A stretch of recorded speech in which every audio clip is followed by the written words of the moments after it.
గడిచిన వారమంతా కూడా ఆ పరలోక తండ్రి ఎంతగానో మనం ప్రేమించి ఆయన ప్రణాళిక చొప్పున సంకల్పం చొప్పున మనందరినీ సంఘముగా కూర్చి ఆయన మందిరంలో ఆయన పాదాల దగ్గర సాగిలపడి ఆ తండ్రిని స్తుతించడానికి గణపరచడానికి ఈ సమయం ఆయన మనకి ఇచ్చారు. కాబట్టి ఆయన ఎంతైనా మనం స్తుతించాలి, గణపరచాలి. దేవుణ్ణి ఒక ఆదివారమే మందిరంలో ఆరాధించేది అది ఆరాధన కాదు. ప్రతిరోజు దేవునితో సంభాషణ కలిగి దేవుడు మనకి ఏమైతే నేర్పుతున్నాడో దాన్ని అనుసరించడం, ఆ ప్రకారం మనం జీవించడం, అది దేవునికి అర్పణ. ఆరాధన అనేది అర్పణ. అర్పణ అంటే నైవేద్యం. ఆ నైవేద్యం అది మన జీవితం మనమే ఆయనకి నైవేద్యంగా ఉండాలి. కానుక వేసుకుని భోజనాలు పెట్టుకుని చేసుకునేది కాదు ఆరాధన అనేది. ఆరాధన అనేది ఎప్పుడైతే మనం రోజు ప్రతి వారం కూడా దేవుడు మనకి ఇది ఒక హెచ్చరికగా మనతో మాట్లాడుతూ వస్తున్నాడు. కాబట్టి మనం ఎప్పుడు కూడా వ్యక్తిగతంగా దేవునితో సావాసం కలిగి ఉన్నామా లేదా, ఇది మనకు ఇంపార్టెంట్. దేవునితో సావాసం మనకి చాలా అవసరం. దేవునితో సావాసం అయినప్పుడు మనం ఎన్నిసార్లు మందిరానికి వచ్చినా, ఎక్కడ మీటింగ్లు అయితే అక్కడికి వెళ్ళినా, ప్రతి మీటింగ్కి మనం అటెండ్ అయినా ఇన్ని వచ్చే వాళ్ళేగా ఉంటామే. కానీ దేవునితో సావాసం లేనప్పుడు, ఆయన మనకి ఏం నేర్పుతున్నాడో మనకు తెలియనప్పుడు రేపు దేవునితో మనం ఎలా కలిసి జీవించగలం? కాబట్టి మనం ఎప్పుడు కూడా దేవునికి సన్నిహితంగా ఉండాలి, కానీ దేవునికి మనం దూరంగా ఉండకూడదు. ఎందుకంటే మనకి వర్తమానం నేర్చుకోవడానికి ఏ సందర్భంలో మనం తప్పిపోయామో, ఏ సందర్భంలో మనం దేవునికి దూరంగా ఉన్నామో, ఏ సందర్భంలో దేవునికి వ్యతిరేకంగా మనం జీవించామో, అవన్నీ కూడా ఈ వర్తమానం ద్వారా దేవుడు మనకు తెలియబడుతుంటే దాన్ని బట్టి మనం నేర్చుకోవడానికి వర్తమానం. కానీ వర్తమానం విని ఆరాధించాలనేది కానీ, లేకపోతే వర్తమానం తర్వాత ఆరాధించాలని కానీ అటువంటిది ఏం కాదు. అసలు ఆరాధనకి వర్తమానానికి సంబంధం లేదు. వర్తమానం అనేది మన జీవితానికి ఒక పాఠం నేర్చుకోవడానికి. ఆ నేర్చుకున్న జీవితం మనం జీవించి చూపించడం దేవునికి ఆరాధన, అది అర్పణ. కాబట్టి మన జీవితంలో ఎప్పుడు కూడా ఏ వాక్యాలు మనం వింటున్నామో అన్ని విన్నదంతా కూడా మన మనసుకి తాకదు. అలా ఏదైతే మన మనసుకి తాకి మన హృదయానికి తాకిందో దాన్ని మనం గట్టిగా పట్టుకోవాలి. దేవుడు ఎందుకు పెట్టి మనం దేవుడిని ఆరాధించాలి? దేవుడికి మనం ఏమిచ్చితే మనం దేవుడికి ఆరాధన అవుతుంది, ఏం చేస్తే ఆరాధన అవుతుంది. ఇట్లా మనం ప్రతి వారం ఏదో సబ్జెక్టుతో మనం మాట్లాడుకుంటూ దేవుడు మనతో మాట్లాడిన విధానాన్ని బట్టి ఆ సబ్జెక్ట్ మనం తీసుకోవడం, ఆ తర్వాత మనం దాన్ని జ్ఞానించుకోవడం, ఆ రకంగా మనం కొనసాగుతూ వచ్చాం. అయితే ఉన్నది ఎంతవరకు మనం నేర్చుకున్నాం అనేది మాత్రం మనం ఎవరికి మనం తోక వేసుకోవాలి. నువ్వు ఇలా కానీ నేను అలా కానీ విమర్శించుకుని చిక్కించుకోవడానికి మనం ఎవరు ఆయన అర్థం మనం ఎవరికి తెలియదు. ఎవరికి ఉండే లోపాలు వాళ్ళకు ఉండే ఉంటాయి. కానీ దాన్ని బట్టి మనం ఎంతవరకు నేర్చుకుంటున్నాం, మనం ఎంతవరకు దేవునికి ఆరాధకులుగా ఉంటున్నాం, ఎంతవరకు మనం దేవుణ్ణి గడపరుస్తున్నాం, దేవుని కోసం మనం ఎంతో నిలబడుతున్నాం, ఏ సందర్భంలో మనం తగ్గిపోయాం అని నేర్చుకోవడానికి వర్తమానం. కాబట్టి దేవుడు మనం ఏ స్థితిలో ఉన్నా సరే దేవుడు మనం ప్రేమించాలి. మనం మారుమనసు పొంది బైబిల్ పట్టుకుని దేవుడు మనం ప్రేమించాడా? లేదు. మనం తల్లి గర్భంలో పెండుగా పడినప్పుడే ఆయన కళ్ళు మనం చూసినా అని చెప్పారు. అలాగే మన దినాలు ఒక్కరోజు కూడా గడవకముందే మన దినాలన్నీ కూడా లెక్కింపబడి అని కూడా చదివించిన దేవుడు మనం. కాబట్టి మనం ఎప్పుడు కూడా మనం ఏ స్థితి నుంచి దేవుడు మనకి ఏ స్థితి వరకు మనల్ని నిలబెట్టుకుంటూ తీసుకొచ్చాడు, నడిపించుకొచ్చాడు, ఎంతవరకు మనం దేవుని కోసం మనం నిలబడి కొనసాగించుకొచ్చాము అన్న ఆలోచన మనం కలిగి ఉండాలి. మనం ఏ స్థితిలో ఉన్నప్పుడు మనం పాపులం అయ్యి దేవుడు ఎవరో తెలియక అజ్ఞానంగా మనం తిరుగులాడినప్పుడు ఆయన కుమారుడు ఈ భూమి మీద పంపించాడు. ఆయన కుమారుడు ఈ భూమి మీద పంపించి మనందరినీ కూడా రక్షించాడు.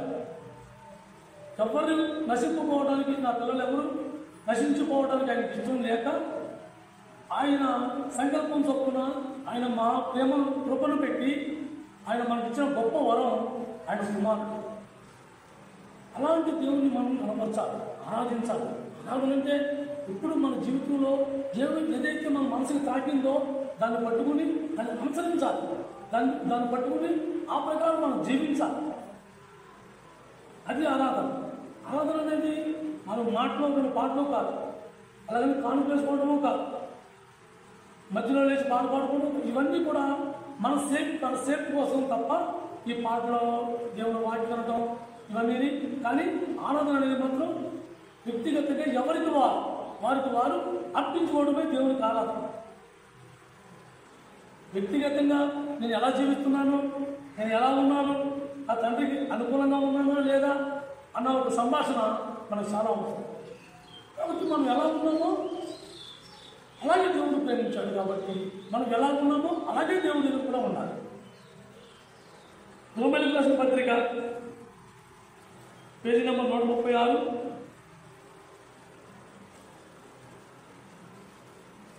రోమీయులకు రాసిన పత్రిక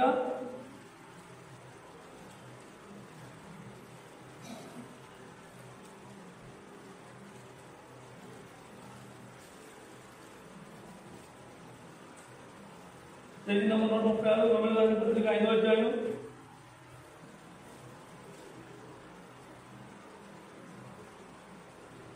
7-8 వచ్చిన చదవమా. రోమీయులకు రాసిన పత్రిక 5వ అధ్యాయం 7-8 వచ్చిన.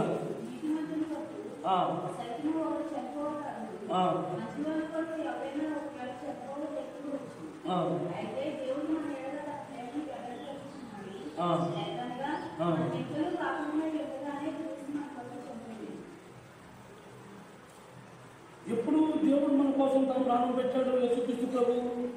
ఎప్పుడు దేవుడు తన కుమారుని భూమి మీద పంపించాడు, మనం మారు మనసు పొందిన తర్వాత, మనం నీతిమంతులుగా అయిన తర్వాత, పోనీ మనం కొంతవరకు తెలుసుకుని కొంతవరకు తెలుసుకోకుండా ఉన్నప్పుడు అలా కాదు ఇలా జీవిస్తే దేవుడు తెలుసుకుంటారైనా ఎప్పుడు పంపించాడు, ఎప్పుడు మనల్ని రక్షింపబడ్డాం. మనం అసలు మన జన్మ కొన్ని తరాలు ముందే, మనం జన్మించిన ముందు కొన్ని తరాల ముందే మనం ఈరోజు ఇక్కడ ఇలా కూర్చున్నామని దేవుడు ప్రణాళికను చొప్పున ముందుగానే ఆయన ఆ రక్షణ మనకు కలిగించాడు. మన నుంచి ఏ మంచితనం లేదని తెలుసు, ఏ మంచితనం రాదని తెలుసు, దేవునికి ఏ విధంగా కూడా మనం ఒదిగి జీవించలేమన్న సంగతి కూడా తెలుసు. ఎన్ని సందర్భాల్లో మనం ఇంటూనే పడిపోతున్నామన్న సంగతి కూడా దేవుడికి తెలుసు. అయినా సరే మనం ఇంకా పాపంలో ఉండగానే ఆయన మన కోసం చనిపోయాడు. కొన్ని ఎవరైనా మనం మంచివాళ్ళుగా ఒక మంచి పని అయినా చేసి ఉన్నామా? ఒక మంచిదాని కోసమైనా మనం ముందుకు సాగామా? లేదు. అటువంటి చిత్రం మనం దేవుడు మనం గుర్తరిన చిత్రం, మనం ఎలాంటి క్రియల్లో మనం ఉన్నామో మన క్రియలు మనకు తెలుసు, మన గత జీవితం మనకు తెలుసు, అందరికీ తెలుసు. అలాంటి స్థితిలో మనం దేవుడు ప్రేమించాలి. అలాంటి స్థితిలో దేవుడు మనం ప్రేమించి ఈరోజు హరకత లేని మనకు హరకతను కల్పించి ఆయన పాదాల దగ్గర కూర్చోడానికి, ఆయన యాచక సమూహంలో మనం కూర్చోబెట్టడానికి ఆయనగా బలైపోయాడు. ఆయనగా బలైపోయి ఈరోజు మన కోసం ఆయన ఎంత త్యాగం చేశాడు అంటే, ఏ ఒక్క మంచితనం లేని మన కోసం పాపరహితుడైన ఆ మహనీయుడు తనగా తన తండ్రికి అర్పించుకున్నాడు.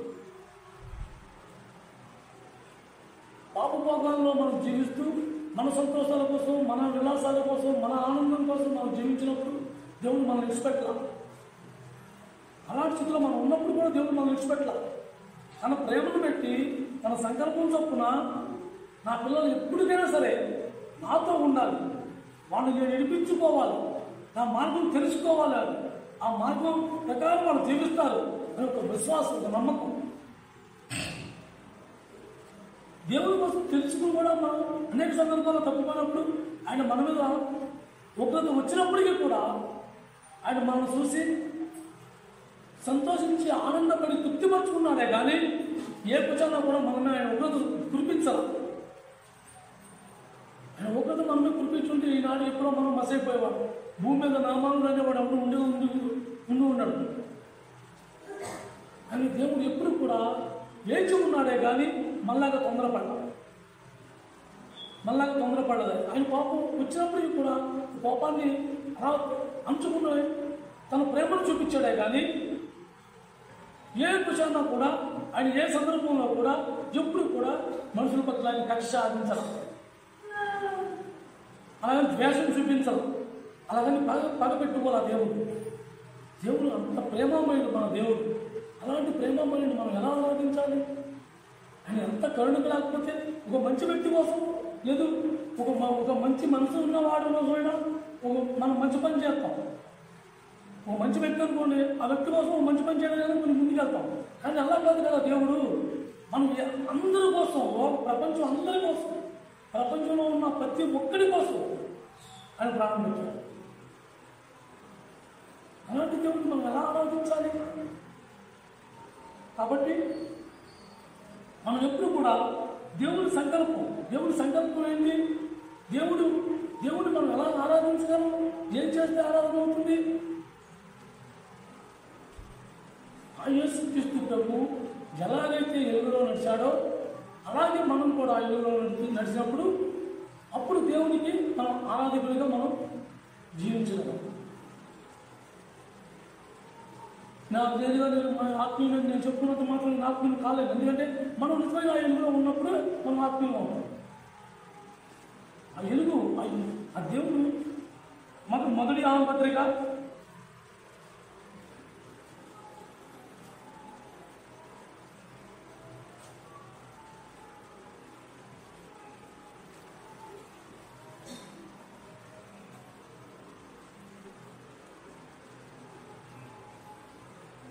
1 యోహాను పత్రిక పేజీ నెంబర్ 121, 1 యోహాను పత్రిక 1వ అధ్యాయం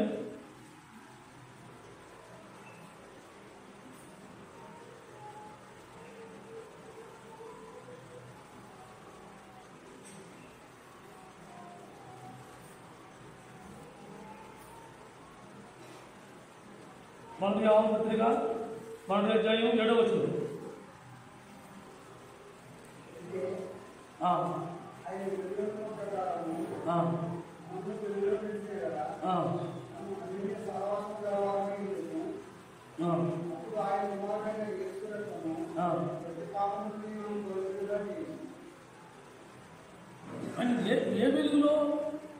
ఆయన వెలుగులో ఉన్నాడు. ఏ వెలుగులో ఉన్నాడు?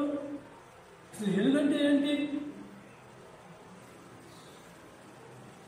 వెలుగంటే ఆయన జీవితంలో ఏ ఒక్క జనాన్ని సంతోషపెట్టడం కానీ, జనం కోసం జీవించడం కానీ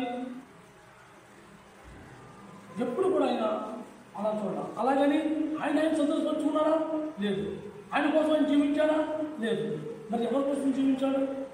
తన తండ్రి కోసం జీవిస్తూ మనల్ని రక్షించడానికి ఆయన ఈ భూమి మీద ఆ తండ్రి చిత్తం నెరవేర్చడానికి ఆయన ఎలాంటి శోధనలు వచ్చినప్పటికీ కూడా వెలుగులో ఆ సత్యాన్ని అనుసరించాడే తప్ప ఎట్టి పరిస్థితుల్లో కూడా ఆయన తను తప్పించుకోవడానికి చూసుకోవాలి.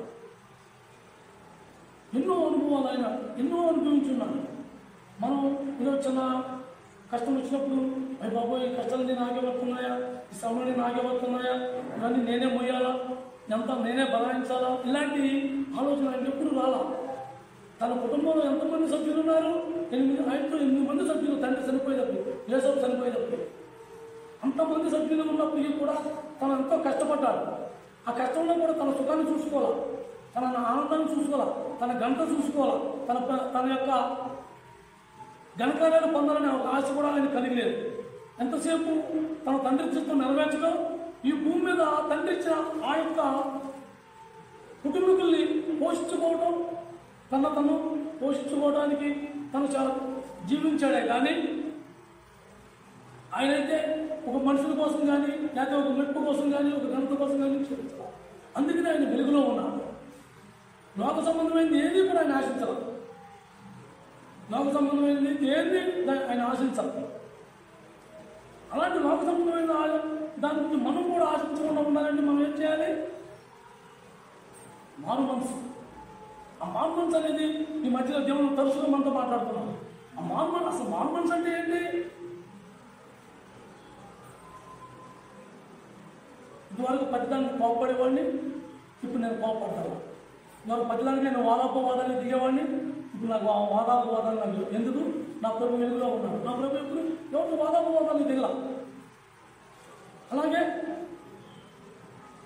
నా ప్రభు ఎలాగైతే నడిచాడో నేను అలా నడవాలని నేను తీర్మానించుకున్నాను. కాబట్టి ఏ విషయంలో అయినా సరే నేను తగ్గించుకునే స్వభావం నాకు కలిగి ఉండటం ఇది మార్గం. ఎందుకంటే ఒకప్పుడు తగ్గించుకుంటూ అంటే ఇష్టం లేదు కాదు, తగ్గించుకుంటూ అంటే ఇష్టం ఉండేది కాదు. అలాగని ఎవరన్నా ఏదంటే వాడు ఒకటంటే నేను 4 అనేవాడు, వాడు కొడతామంటే నేను కొట్టి చూపించేవాడు. కానీ ఇప్పుడు కొడతానంటే కొట్టుకుంటే కూడా సిద్ధంగా ఉన్నాడు. ఎందుకు? తండ్రి అలాగే అనుభవించాడు. ఆ పరలోక తండ్రి తన కుమారుడు మన కోసం ఆయన అలాగే అనుభవించాడు. ఇది మారు మనసు. ఒకప్పుడు మనం ఎలా ఉన్నామో దానికి పూర్తిగా వ్యతిరేకం. ఒకప్పుడు ఈ లోకంలో ఉన్న ఇష్టాలన్నింటినీ మనం అనుభవించాం, ఆ ఇష్టాల కోసం మనం సంతోషించాం, ఆ ఇష్టాల కోసం మనం జీవించాం. కానీ ఇప్పుడు వాటికి వ్యతిరేకం. అవి నాకు తక్కువ, అవి నాకు వద్దు అని నాలో నేను తీర్మానించుకోవాలి. బాగులో లేకుండా చిత్తుని మనం ఎప్పుడైతే మనం జీవిస్తూ మొదలు పెడతామో ఏ విషయంలో కూడా తిరిగి వేచవాడైన అనుభవంలోకి మనం రాలేము. కాబట్టి మనం ఎప్పుడు కూడా యేసుక్రీస్తు ప్రభు వెలుగులో ఎలా ప్రవేశించాడు, ఆయన వెలుగులో ఎలా ఉన్నాడు అని మనం జీవించినప్పుడు అప్పుడు అన్యోన్య సహవాసం గలవారమైన ఎవరు? యేసుక్రీస్తు ప్రభుతో కాదు, మనం అన్యోన్య సహవాసం గలవారమై ఉంటాం. యేసుక్రీస్తు ప్రభు కాదు, మనం అన్యోన్య సహవాసం గలవారమై మన పాపమును ప్రతి పాపమును ఆయన రక్తం శుద్ధి చేస్తుంది. నేను దేవుడు నమ్ముకున్నాను, నా పాపాలను తీరుకొని నేను దేవుడు క్షమించేశాడు, నాకు ఏ కష్టం రాకూడదు అంటే కుదరదు. క్రైస్తవ జీవితం అంటే కష్టాలతో కూడింది. ఆయన చెప్తున్నాడు, దేవుడే చెప్తున్నాడు, బైబిల్లో మాట్లాడించాడు, నేను ఇబ్బంది గురువులో నడిపిస్తున్నాను.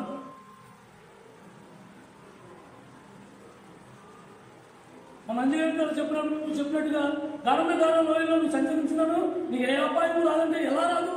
నువ్వు ఎప్పుడైతే ఆయన నాతో ఉన్నాడు, ఆయన ఇవన్నీ కూడా ఆయన అనుభవించేశాడు. ఇది నాకు మాదిరి చూపించడానికి ఆయన వచ్చాడు, ఇవన్నీ అనుభవించేశాడు. కాబట్టి నన్ను ఏమీ చేయవు అని తీర్మానించుకున్నప్పుడు అవి నీకేమీ ఆటలు కావు. ఏ విషయంలో అయితే మనకి ఆటంకకరంగా ఉందో అది ఆల్రెడీ ఆ యేసుక్రీస్తు ప్రభు వాటిని అనుభవించేశాడు. అటు మనం ఆ ప్రభు వైపు చూసినప్పుడు ఆ వెలుగు మనకు కనిపిస్తాడు. ఆయన ఏ వెలుగులో అయితే నడిచాడో అప్పుడు మనం ఆ వెలుగులోకి మనం ప్రవేశించే అవకాశం దొరుకుతుంది. కాబట్టి మనం ఎప్పుడు కూడా దేవుని వాక్యం మనకు ఇంపార్టెంట్. ఆ వాక్యాన్ని ఇన్నదాన్ని ఎన్నట్టు మనం జీవించడం దేవునికి ఇంపార్టెంట్. దేవుని కోసం జీవించడం మనకి ఇంపార్టెంట్. ఎవరైతే ఆ విధంగా మనం జీవితాన్ని తీర్మానించుకుంటామో అప్పుడు వస్తాయి. శోధన లేకుండా ఉండవు, కష్టం లేకుండా ఉండదు, నష్టం లేకుండా ఉండదు. ప్రతి దాన్ని మనస్ఫూర్తిగా అంగీకరించడమే దేవునికి ఆరాధన. అవునన్నాడు, ఈ భూసంలో నేను పెద్దగా ఎంచుకుంటున్నాను అన్నాడు. కానీ పెద్దగా కాదు కదా, మనం కొన్ని తోళ్ళు కూడా పెడుతున్నామో లేదో నాకు తెలియదు. కానీ కొన్ని సందర్భాల్లో మనం చాలా సింపుల్గా అసలు ఏమీ ఉండదు అనుకోని రీతిలో మనం ఎదుర్కోవచ్చు వస్తుంది. అలాంటప్పుడు కూడా యేసుక్రీస్తు ప్రభు అయితే ఎవరితో వాదం? యేసుక్రీస్తు ప్రభుని ముఖం మీద అన్నారు, మనకి చాట్ అంటారు. కానీ యేసుక్రీస్తు ప్రభుని ముఖం మీద అన్నారు. అయ్యో వాళ్ళ అమ్మ ఎవరో తెలియదు, వాళ్ళ అమ్మ తండ్రి ఎవరో తెలియదు, వీళ్ళు ఎవరో పుట్టాడో తెలియదు. అలాంటి నిందలు ఎన్నో మోసాడు ఆయన. అలాంటప్పుడు కూడా ఏ ఒక్కరితోనూ నేను ఎవరో నీకు తెలుసా అని కూడా సమాధానం చెప్పరా. నన్ను మీరు ఎందుకు అంటున్నారు, అసలు నేను ఎవరో నీకు తెలుసా అని కూడా ఒక్కరికి కూడా ఆయన సమాధానం చెప్పారు. అలాంటి దేవుడిని మనం ఆరాధిస్తున్నాం. ఆయన ఎలాంటి ఏ సందర్భాల్లో ఆయన కూడా మళ్ళా శోధింపబడ్డాడని రాసి ఉంది. ఆయన కూడా మళ్ళా శోధింపబడ్డాడు, కానీ ఆయన మాత్రం పడిపోవాలి. మనం పడిపోయిన సింపుల్గా ఆయన పడిపోతాం. ఆయన కొన్ని శోధింపబడుకోకుండా ఆయన ఎక్కడ ఒకసారి బిల్డింగ్ కట్టుకుని ఆ బిల్డింగ్లో ఉండి ఏకాంతంగా దేవుడిని జ్ఞానం చూపుతున్నాడా? లేదే నీలాగా నాలాగా జనం అందరమైన తిరిగాడు, జనంతో ఉన్నాడు, కానీ జనంలో కలపాలి. జనం అందరిలో ఉన్నాడు. అతను ఏమున్నాడు అంటే నజరేతు నుంచి ఎవరు మంచి అంటూ వస్తుందా? అలాంటి ప్రదేశంలో ప్రతి సంచరించాడు యేసుక్రీస్తు ప్రభు. అలాంటి ప్రదేశం, అలాంటి మనుషులమైన జీవించాడు, కానీ అవేమీ అందించుకోవాలి. అది ఆయన వెలుగులో నడిచిన జీవితం. దేనికి కూడా ఆయన అందించుకోవాలి, దేనికి కూడా ఆయన బానిసత్వం వహించాలి, ద్వేషించాడే కానీ దేన్ని కూడా ఆయన దగ్గర చేద్దాం. అలాగే ఈరోజు మనకు అది అవకాశం, ఇవన్నీ కూడా మనకు అవకాశం. మనం చూస్తున్నాం కాబట్టి మనం అందరం పడిపోయినాం, ఎవరు పరిపూర్ణం ఎవరు కావు. కానీ తెలుసుకున్న తర్వాత దాన్ని విడిచిపెట్టుకోకపోతాం, అది మన కర్మ. ఎందుకంటే తెలియనప్పుడు వేరే విధానం. దేవుడు క్షమించాడు, తర్వాత మనం నేర్పించిన తర్వాత దాన్ని తెలుసుకుని మళ్ళీ అదే రీతిలో మనం జీవించడం వ్యతిరేకం, దేవునికి పాపం. కాబట్టి మనం యేసుక్రీస్తు ప్రభు ఎలాగైతే ఆ సందర్భాల్లో ఆయన వెలుగులో జీవించాడో అలాగే మనం కూడా వెలుగులో జీవించే అవకాశం ఉంది, వెలుగులో జీవించవచ్చు. ఎందుకంటే యేసుక్రీస్తు ప్రభు మానవుడు చేయలేనిది అయితే యేసుక్రీస్తు ప్రభు కూడా మానవుడిలాగానే వచ్చాడు, మనిషిలాగానే వచ్చాడు. నీలాగా నాలాగే మనందరమైనా తిరిగాడు.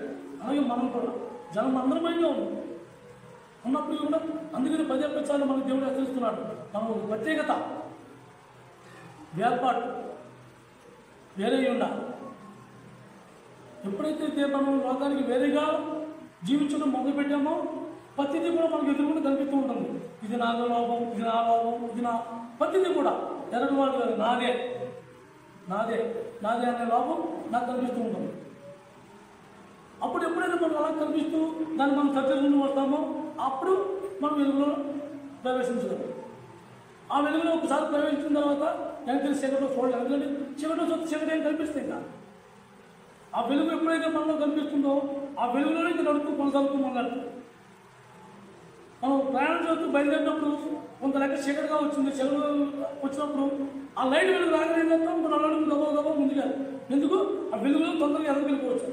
అలాగే మనం క్రైస్తవ జీవితంలో కూడా ఒక్కసారి వెలుగులో ప్రేరేపించినాడు, ఆ వెలుగులో నడవాలని తీర్మానించుకుని ఆ వెలుగులో ప్రేరేపించినాడు. ఆ వెలుగు కోసమే చూస్తాడే తప్ప చీకటి వైపు చూడలేదు. కాబట్టి ఆ యేసుక్రీస్తు ప్రభు ఎలాగైతే ఆ వెలుగులో ప్రేరేపించాడో మనం కూడా అలా ప్రేరేపించే అవకాశం మనకుంది. అది మనం నేర్చుకోవాలి. రోమీయులకు రాసిన పత్రిక 4వ అధ్యాయం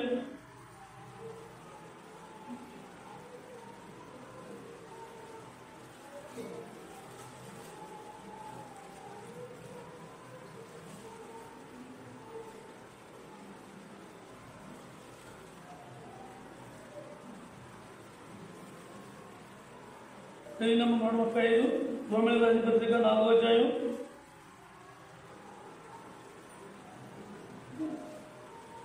7వ వచనం.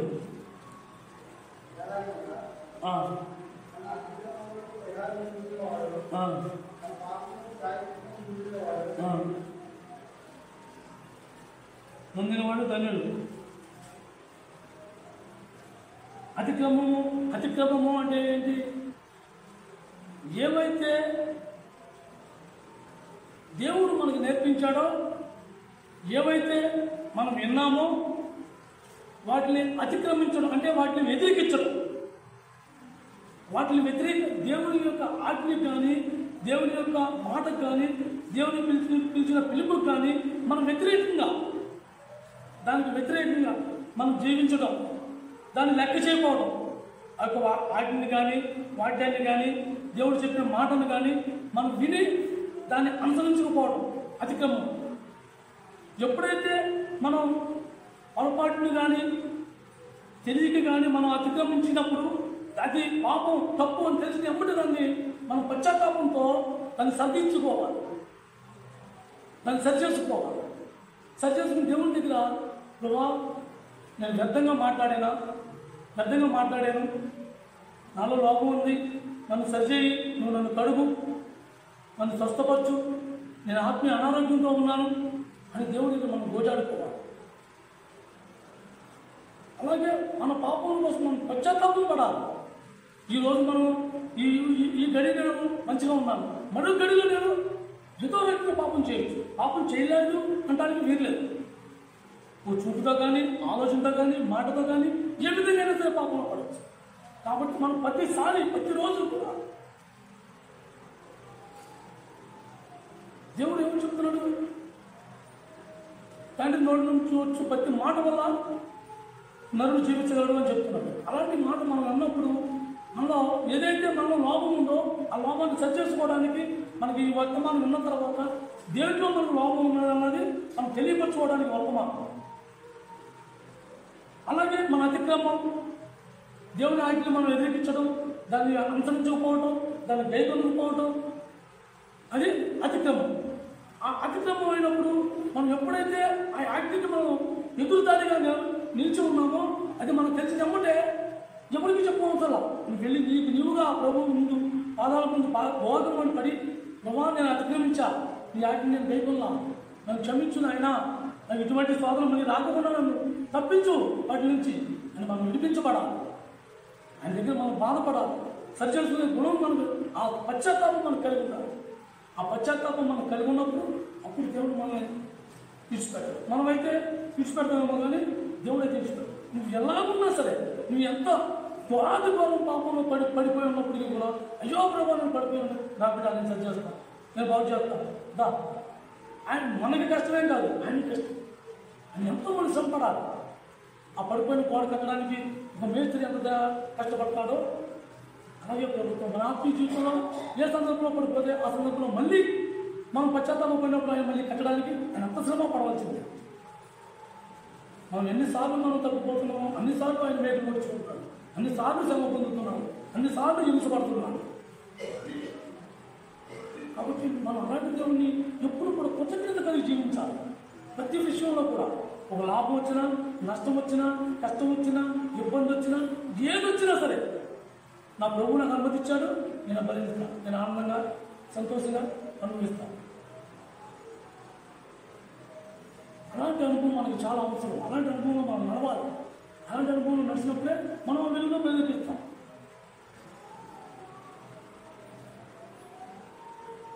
పదిహేనవ కీర్తన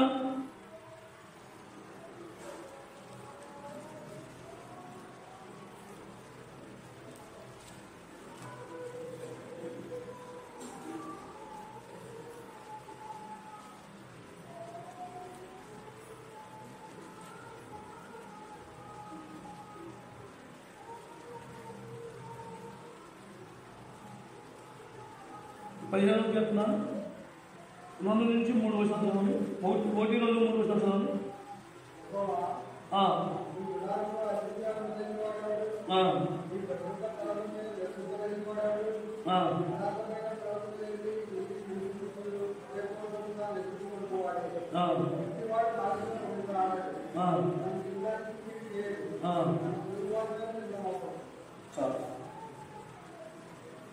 దేవుని సన్నిధిలో కూర్చుని ఆలోచన చేస్తుందా మనం ఎలాంటి స్థితిలో దేవుడు మనం రక్షించాడు, ఎలాంటి పాపంలో మనం జీవించినప్పుడు దేవుడు రక్షించాడు, ఆయన కొండను, ఆయన యొక్క పర్వతం మీద మనం నిలబడగలమా?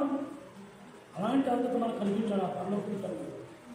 మనం ఎలాంటి పాపచిత్తులో ఉన్నా సరే ఆయన ఇష్టపూర్వకంగా అంగీకరించాడు, ఇష్టపూర్వకంగా ఆయన చంతం చేర్చుకున్నాడు, ఇష్టపూర్వకంగా ఆయన పాదాలుగా మనం కూర్చునేలా చేశాడు. ఎందుకు? నమ్మంటే ఆయన ప్రేమ, నమ్మంటే ఆయన ఎంతో అపారమైన ప్రేమ. ఇప్పుడు కూడా దేవుడి ప్రేమను మనం తోకవేసుకోవాలి. దేవుడు మనం ఏ మంచితనంలో మన నుంచి రాదో, ఆయన నమ్ముకున్నా నమ్ముకోకపోయినా, ఆయన ఒప్పుకోకపోయినా, ఆయన అంగీకరించకపోయినా అందరి కోసం ప్రాణం పెట్టాడు. లోకం కోసం ప్రాణం పెట్టాడు, ఒక్కరి కోసం కాదు. కానీ ఇవన్నీ లెక్కలో ఆయన తీర్పు దినాల్లో అప్పుడు లెక్కలు ఉంటాయి. ఈవేళ నేను దేవుని నమ్ముకోలేదు, నాకేమో అయిపోయిందా, చాలా మంది గర్వంగా మాట్లాడుతూ ఉంటారు. అవును, మనకేం కాదు. నిజంగా అన్నగా చెప్పినట్టుగా చాలా సందర్భాల్లో మనకన్నా వాళ్ళు ఎక్కువ సంపాదించుకుంటారు. సంపాదన విషయంలో అయితే మనకన్నా వాళ్ళు ఎక్కువ సంపాదించుకుంటుంటారు. కానీ మనం పొందగలిగింది వాళ్ళు పొందలేదు. మనం ఆత్మీయంగా మనం యథార్థంగా మనం జీవించినప్పుడు మనం పొందగలిగింది వాళ్ళు పొందలేదు. మనం బాధ కన్నా ఎక్కువ, దుఃఖం కన్నా ఎక్కువ సంతోషంతో మనం జీవిస్తూ ఉంటాం. దేవుని కోసం ఆలోచన కలిగి ఉన్నాం. రేపు ఏంటన్నా ఆలోచన కలిగి మనం జీవించలేదు. అవి వాళ్ళ దేవుడు ఇచ్చాడు, వాళ్ళు గడిచిపోయింది, రేపు సంగతి దేవుడు ఉన్నాడు.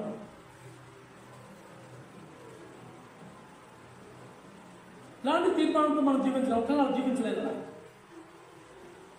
కాబట్టి మనం ఎప్పుడు కూడా దేవుడి మనకి అర్హత లేని దాన్ని మనకు అర్హత కల్పించాలి. దేవుడిని చూడగలిగే ఒక అమూల్యమైన వరం మనకి ఇచ్చారు. దేవుడు ఎవరు తెలియని స్థితిలో మనం తిరిగినప్పుడు, దేవుడు ఎవరు తెలుసుకునే స్థితిలో మనం ఉన్నప్పుడు దేవుడు మనకు ఆ వరం ఇచ్చాడు. ఎట్లా ఏమంటాడు, ఎవడు నీ పర్వతం నీ పరిశుద్ధ స్థలంలో నిలబడగలిగిన వాడు ఎవడు, నీ పరిశుద్ధ పర్వతం ఎక్కేవాడు ఎవడు, అసలు మనం ఎక్కగలమా, మనకు కూర్చోగలమా, ఈ సన్నిధి ఆయన ఉన్నాడు ఇక్కడ, ఆయన దగ్గర మనం కూర్చోగలమా, ఆయన మనం చూడగలమా, ఆయన మాట్లాడే మాట మనం వినగలమా, మన గతి ఏమిటి, మన స్థితి ఏమిటి, అలాంటి స్థితి నుంచి మనం తీసుకొచ్చి ఆయన దగ్గర కూర్చోబెట్టుకున్నాడు, ఆయన పాదాల కాడ కూర్చోబెట్టుకున్నాడు. అంటే మనం ఎప్పుడు కూడా కృతజ్ఞత కలిగి ఉండాలి. ప్రతి క్షణము అయ్యో నాకే వచ్చినాయి రోగాలు, నాకే వచ్చినాయి కష్టాలు, నాకే వచ్చినాయి బాధలు. ఈ జీవితకాలం ఎప్పుడు ఇలా సమర్థన కూడా జీవితం సరిపోయింది. కానీ ఎప్పుడు అంతమంది ఉండగా ఇవాళ ఇంత లాభం నాకే ఇచ్చామని అడుగుతున్నదే. ఎప్పుడు అంతమంది ఉండగా నన్ను ఇంత మంచి రోగం ఆరోగ్యాన్ని ఇచ్చి ఇంత సంపూర్ణమైన కష్టపడేలా పెట్టాడు నేను అడగచ్చు కదా. అట్లయితే మనం అడగదు. మనకు ఏదైనా బాధ కలిగినప్పుడు మాత్రం దేవుని ప్రశ్నిస్తూ ఉంటాం, మనకు ఏదైనా ఇబ్బంది అయినప్పుడు మాత్రం దేవుని ప్రశ్నిస్తూ ఉంటాం. మరి సంతోషం వచ్చినప్పుడు కూడా దేవుని ప్రశ్నించవచ్చు కదా.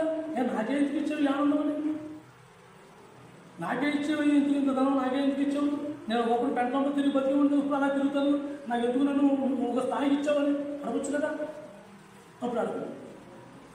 మనకు ఏదైనా బాధ కలిగినప్పుడు, ఏదైనా దుఃఖం వచ్చినప్పుడు, ఏదైనా ఇబ్బంది వచ్చినప్పుడు దేవుడిపై పోరాడు. అయినప్పటికీ దేవుడు ఎంత ఆనందంగా భరిస్తున్నాడు తెలుసా.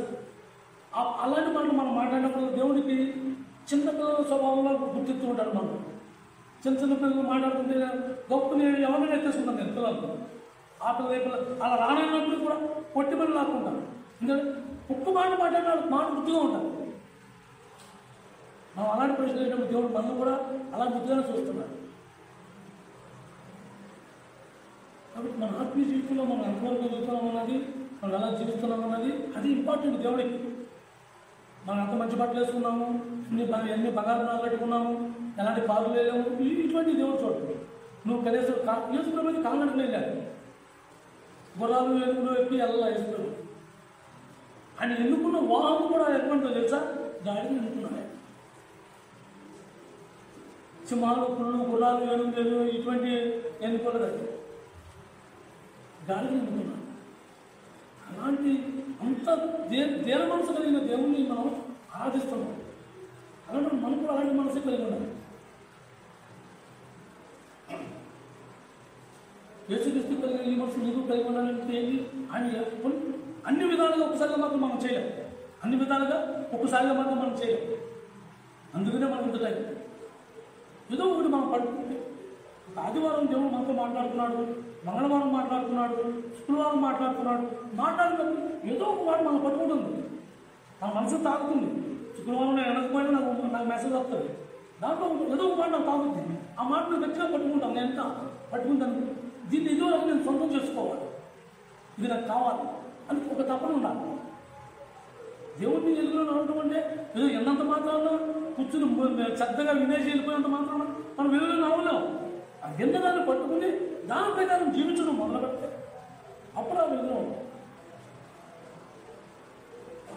వెలుగులో అలా ఉంటాం. అంతేగాని మనం ఆ వెలుగులో ఎప్పుడైతే ఉంటామో అప్పుడు ఆయన సన్నిధిలో మనం కూర్చోదు. ఆయన మాట్లాడే మాట మన శరీరానికి ప్రభా నిశ్చిత్వం, నీ దాసుడు నింటున్నా, నీ దాసుడు నింటున్నా చెప్పు అనే ఒక అనుభవం అలాగే. అలాంటి స్వభావం, అలాంటి మనసు మనందరికీ కలిగి ఉండాలి.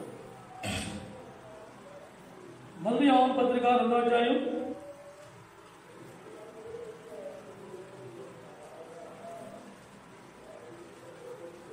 1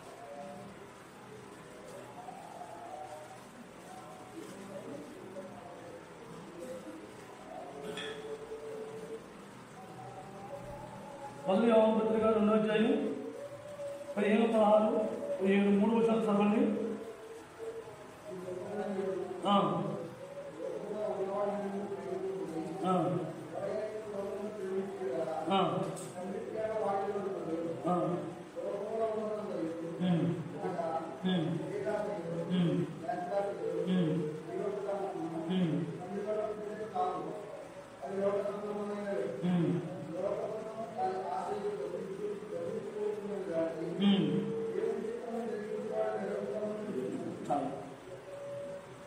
ఈ లోకంలో ఉన్నాయని కూడా మనకి ఎటువంటి దేవుడు మనకి ఇచ్చాడు. దేనికి?